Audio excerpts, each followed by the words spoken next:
somebody new. I went up to my insecurity. I got nothing left to lose. Hi, this is Rob Smittix for Front Music for usnotthem.com. We had the privilege today to actually come here, hang out with Rick Barton and his band Continental, and you're recording in the studio for your next and upcoming album. Yeah. And how many days you been in the studio so far? Today is day 2. I thought that it was. And today we were watching the drum tracks and just watching you guys have a lot of fun. And actually, I thank you very much for allowing us to come in here. Oh, no problem. Our pleasure. An opportunity and a lot of big things up and coming. But you guys just got off of a European tour. Oh yeah, we did. How many countries you guys did? I don't know, about 13 maybe. Well, like, I always say this to people, especially in Europe, I never know where the hell I am. Right. I just get in the back of the van. All of my obligations, like I'm mainly the driver here in the States. Right.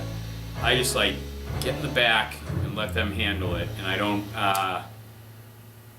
even care where I am. Now they're driving on the other side of the road over there? Well, in England. I don't think I could do that. No, it's brutal, especially in the rotaries, and they have lots of rotaries. Yeah, absolutely. Great Great time, roundabouts, as they're called over there. I imagine it was a great experience. Now, I know like every interview, they're always saying, oh, this is Rick Barton, he was in the Dropkick Murphys. Well, we know that, and that's fantastic and everything. But this is about Continental, and this is about you, and you have a band with your son, and I know everyone always asks about that too. So I don't want to ask the same exact questions or talk about the same thing. But at the same time, he is your son, but I've heard you say like when you're on the road and you're in the band together, he's more of just another bandmate. Yeah. Oh, and that's the way it is, and it's kind of good. I think we've arrived at that position just as a force of nature. Like, it's not anything we consciously said to each other, hey, listen, you're going to be the bass player and I'm the singer, and that's just the way it's going to be. I mean, it's happened organically. Right. And it's taken the pressure off, because at first we had that whole dynamic going, and it was a little too much pressure, but now it's like, it's easy. I mean, you see us interacting, we're just like, it's simple. What's that called? When you what? Advance the show. Like, what's that called? Like the word for it? Like the, like the sound check load in. What's that called? Advance. Like, what? Advance. You're looking to advance the production info. Advanced production what? Information, info. Right, no, absolutely, and the other thing is too, I mean, like you think, wow, Rick Barton, he's got this, world of experience, and it's been all these years, but we come in here today and we kind of see a little bit behind the curtain, which was really neat. But you were giving everyone as much input in the band as you would have. You asked your son, what do you think we should do in this part? We had Derek in there doing the drums, and you actually got his input on that. So it wasn't just this totalitarian, like, no. You're going to listen to what I'm doing, and that's it. So I thought that was really neat.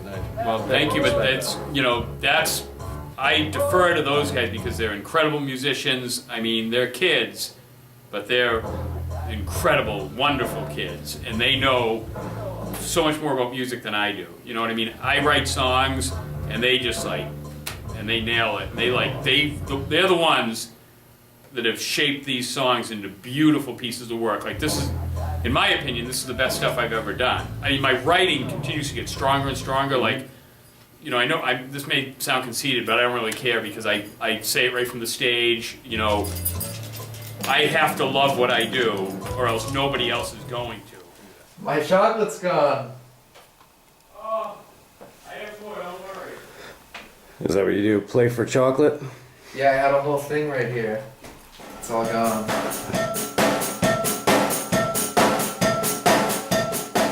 One time I was reading, it was like Rolling Stones. Here he is. Here he is. Now, this is the mascot Oh, of yeah. the group. This is Brutus. I was really hoping he was going to be here. Yeah, he just wandered over. He must have known we were getting I'm interviewed. very happy. Now, you actually have T-shirts with his Oh, face yeah. on it. Oh, yeah, we do. So just to bring that up, because I did want to mention any of the merchandise, including the T-shirts or anything, they can go right to your website. Yeah, we actually have a store, an online store. It's like continentalbigcartel.com or something like that. But, they can find that easily.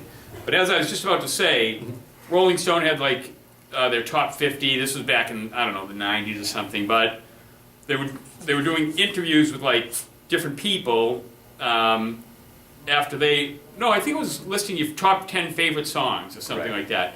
And it came to Brian Wilson, and he had listed like 7 Beach Boys songs, and I was like, at that time I was like, what a conceited fucking prick. And then I started thinking about it more over time, and it was like, of course, he just has the fucking balls to say that his music that he writes is his favorite music, you know what I mean? And that's just, that takes courage to do that, you know, on that kind of national forum. Rolling Stone was more popular then, obviously, but and I was like, wow. And then I applauded the guy. I was like, yeah, he is owning up to that. He loves his music, and I love my music. I love it. Like when I'm writing songs and those songs come flowing out of me, I get goosebumps up and down my spine. I get like I tingle. I get so excited.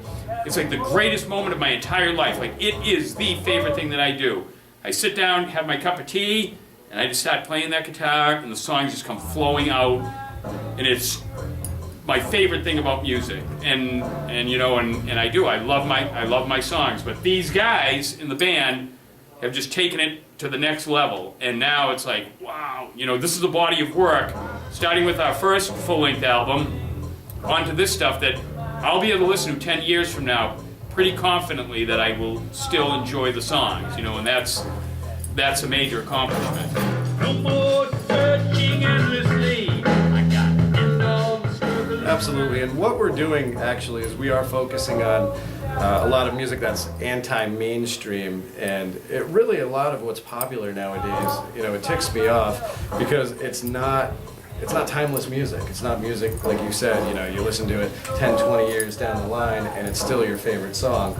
You know, a lot of the music that they're putting on the hit music stations, I mean, people that listen to that kind of music, if they hear something and it's 6 months old, they think the song is old. Oh yeah. And that's ridiculous. So I totally agree with that. And definitely the whole writing process, I can understand that as well.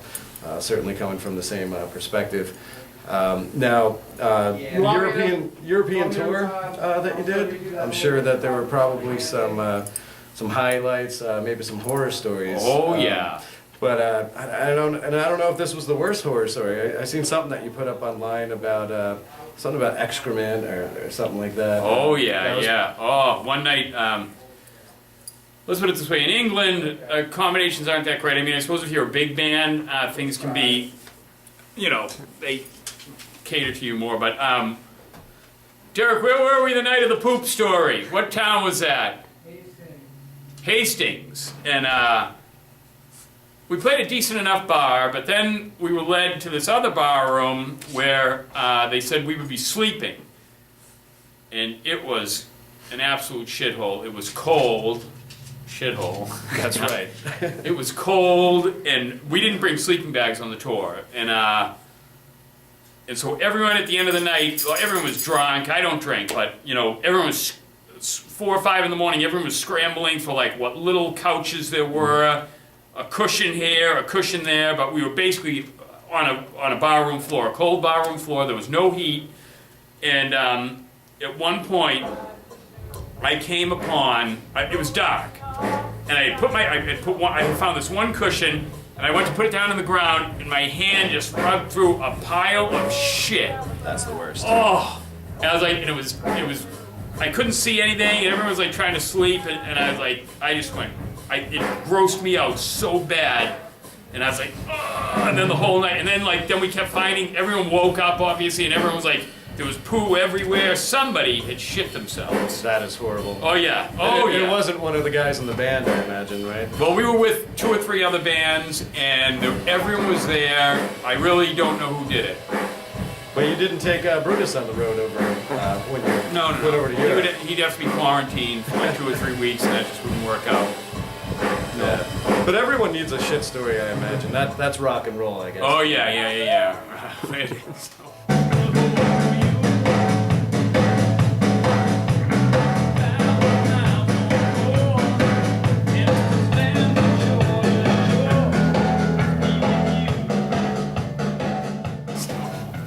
Now, I know coming up, you have a big show, probably just about a week or so Yeah. from now, and that is the hometown Throwdown, playing with the Mighty Mighty Bosstones, which, I mean, that's huge. I mean, you guys are really doing a lot of big things.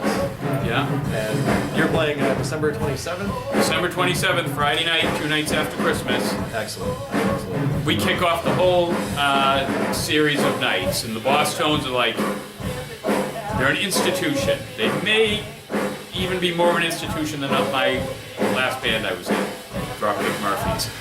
This past summer, I went and saw the Bosstones at, they were playing something on the Boston Commons, and I was like, I wonder how many people are gonna go to that. I thought there might be like a smattering of 3,000 or 4,000 people, Right. which isn't exactly a smattering, but for an outdoor event, it is.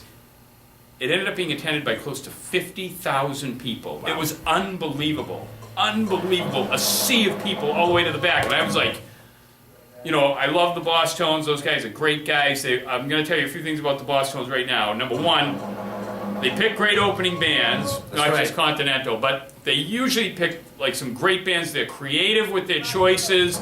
I know they're hands-on with who they pick. Not only that, they pay the opening bands well, and they're really, like, they strongly encourage their fans to come out and support the bands that they pick, and they're just a class act. And those guys, I mean, way back in '97, they actually paid for our plane tickets to go to Europe and support them. Now that is incredible.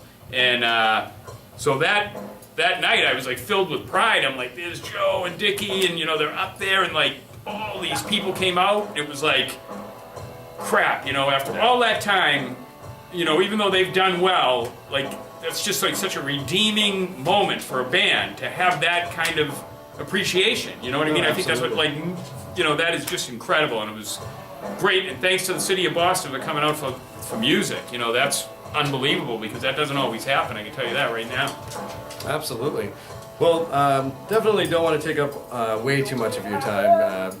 We got some good footage here. We've got a sample of some of the music, which I think is excellent. Really, really Thank dig you. it. So definitely make sure that we get a copy of the new album. Any Oh, right idea when that's coming out? Or? We're actually doing it kind of old school. We're going to release a couple of singles first, and then, you know, the album's going to evolve, and we're just going to keep like working on it, and I don't know, probably in the summertime. But the singles will be out by March. That's the way to do it. Excellent. All right, well, definitely check them out. I know it's continentalband.com. Do you have any plugs, anything else coming up that you wanted to talk about? No. Thank you very much, though. Absolutely. Great. Okay. Thank you for having us. Yep. All right, well, before we go, though, Oh. Jesus Christmas. Tell everyone what you want for the holidays. World peace. What is it that you're looking for? Oh. Shit, really? Fuck. I haven't thought about Christmas at all this year because my mom just moved to LA, and this is gonna be my first Christmas without her. And I'm skipping Christmas this year. It's too weird.